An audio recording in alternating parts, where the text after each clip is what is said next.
Míle maith Chairlí Gníomhaigh, and welcome the Minister. Can I start by thanking the Minister for his engagement and the engagement of his officials with me and other senators arising out of concerns that I raised at committee stage on a number of issues, including the subject of this evening's amendment. And I think it's fair to say, Minister, that you and I both clarified our thinking to judge by the difference in the language between the committee stage and today's language. And indeed, I also want to thank you for having your officials write to me with a summary of the discussion that we had when we met.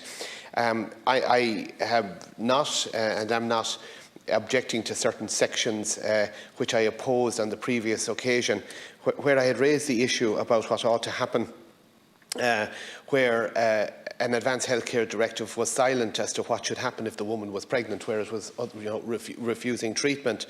And I think at the committee stage, Minister, you said, it's about having the person making the advance healthcare directive who's pregnant being in the same position as any other patient. But I think the refinement of that came through our conversation, and it was clear from your officials back, is that you have made the point, and I do accept its validity, which is that a person who is pregnant but who has not made an advance healthcare directive would be in a different position. So I think, as I said, both our thinking moved on, and that I still am of the view that the fact that even in the context of our abortion legislation there is considerable protection for the unborn after 12 weeks, that there's a strong public policy argument for having and providing specifically for a presumption in favour of giving treatment so as to avoid a deleterious effect on the unborn, where an advance healthcare directive would be silent as to whether the refusal of treatment in that applies to a pregnancy situation.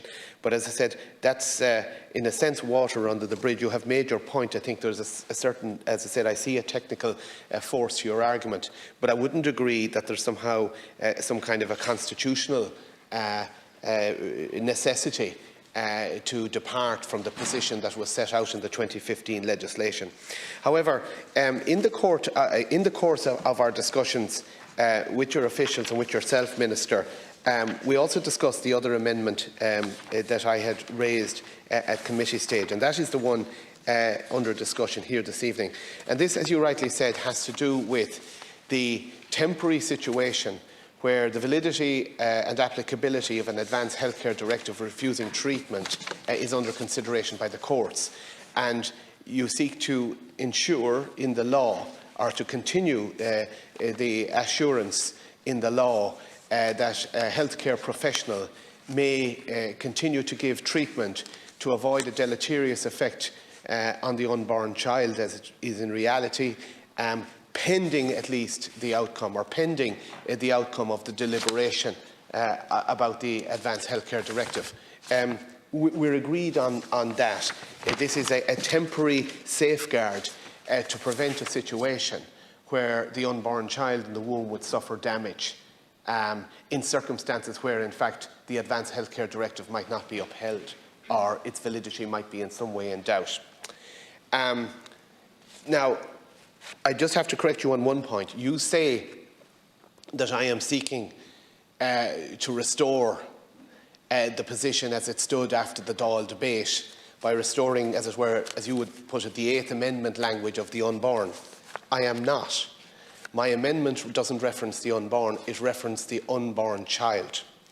And there is a significance to that, Minister, because before ever there was an 8th Amendment, there was and remains reference to the unborn child in Irish legislation, as you know. I think it is section 59 of the Civil Liability Act 1961, which has to do with basically damage and the civil liability towards an unborn child who is injured in utero and who survives that situation. The law still refers to the unborn child. There's nothing unconstitutional about it. There is nothing confusing about it. As far as I know, the only place where a fetus is referred to, and this is the language that you used in your response to me on foot of my inquiries, for which I thank you, that is clearly there in the abortion legislation. But there is no constitutional problem with references to the unborn child. in our law. If there were, the 1961 Act would have been amended, surely. So in saying that you're not referencing that this is to avoid, there's a suggestion in what you're saying that this is to avoid some kind of confusion where doctors or other healthcare professionals might go further than what the legislation is providing for. I really think one would have to give some kind of evidence for that interpretation, because it is clear what the section under discussion does. It provides for the temporary permissibility of giving healthcare treatment in order to avoid damage to the unborn, while the validity, etc., of the Advanced Healthcare Directive is being determined by the courts. That's all that it involves. It's not an ongoing safeguard for the life of the unborn or anything like it, and I don't think anybody is suggesting otherwise. So then you come to your other argument, which you say that it is somehow more holistic to get rid of a reference to the entity. I'm reminded of Prince, was it the actor, or was it the performer or the musician formerly known as Prince? So the entity formerly called the unborn is now to be referred to as her pregnancy. And Senator Siri Carney, of course, raised an issue about that, and I think Senator Francis Black is concerned about the gender inclusivity of that. I'll withhold any comment on that this evening. But, the idea that we really mustn't ever refer to the unborn child again in legislation, because it might somehow cast some kind of aspersion on our abortion law. I think that shows a real poverty of thinking on the part of the government, and I would go so far as to say a meanness of spirit on behalf of the state. And nobody in this legislation is purporting to curtail the applicability of the abortion legislation, though many of us in the country would see it as a tragic development in our law. But the reality is this, that in the circumstances you are describing, the unborn child, to use politically correct language that some people like to use, might have been a much wanted child, And the idea that it's somehow more holistic to delete his or her humanity and just to term them henceforth as her pregnancy, to me is Orwellian. It really seems to me, Minister, that if you think that some kind of harm would flow from continuing to reference, because this is a section of the legislation that you're leaving intact, that is precautionary for the sake not of the mother, but of the life that currently is in being. And there's no two ways about it. That is what this is about. You're not trying to preserve a piece of tissue.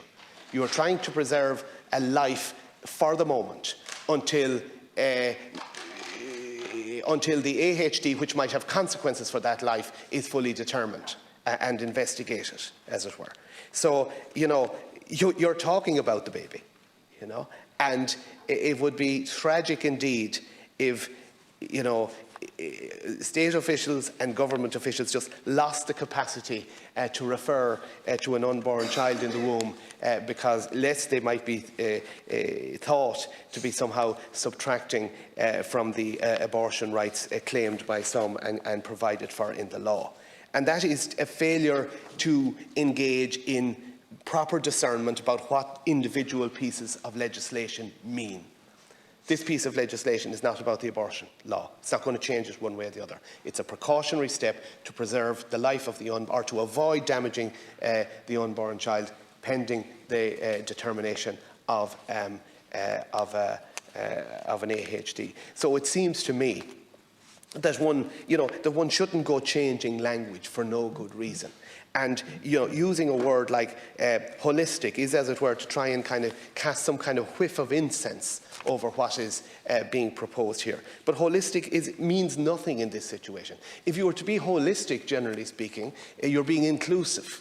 You know, when we talk about holistic care of a person, we might be talking about social, emotional, physical. In other words, not just one dimension. Well, I put it to you, Minister, that in this particular situation, being holistic would involve recognising that you are dealing potentially with a human life that may suffer damage in circumstances where the AHD, which might have consequences for that life, might not actually be upheld.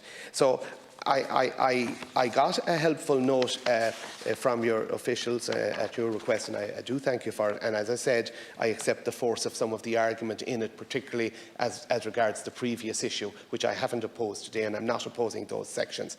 But you know, what the very short note I got on this particular point was rightly saying that the provision only concerns treatment that may be provided by a healthcare professional outside the context of an advanced healthcare directive in circumstances where its validity or applicability is under consideration by the High Court.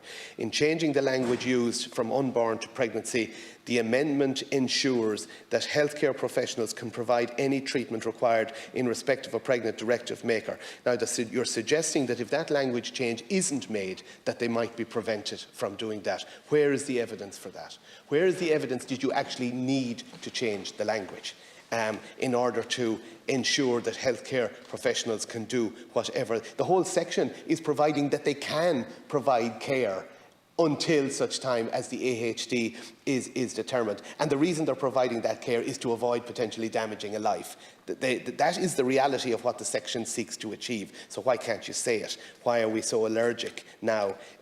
Anyway, in saying that, you're saying that it ensures that healthcare professionals can provide any treatment, including with regards to fetus, while the court is deliberating on the applicability, while also ensuring that the focus is on the treatment and will and preferences of the patient. So that's getting a bit more to now what you're trying to say and do here, Minister. What and you did say this, or your officials did say this in our meeting, that somehow you feel that if you name the unborn as an entity here, or the unborn child, that you're somehow taking the focus off the mother. But again, that's real zero-sum game, conflictual interpretation of what's going on here. You know, the mother hasn't, you know, made an advanced healthcare directive in order to destroy the life of her child. You know, and we accept that a person can make an advanced healthcare directive refusing treatment, even if that compromises the life of our child. We accept that. But the idea that you somehow now need to keep the focus on the treatment and will and preference of the patient by removing any preference to the baby, even though the very section is about protecting the baby in a precautionary way until the court has made its ruling. I just think it's really mean-spirited, and I don't make that as a personal accusation. I condemn the state and the statism and the hardness of heart that underlies that particular change. And I would ask you, even at this stage, to accept my amendment on that small point for decency's sake. Thank you. Mullen. Senator Thierry Carney.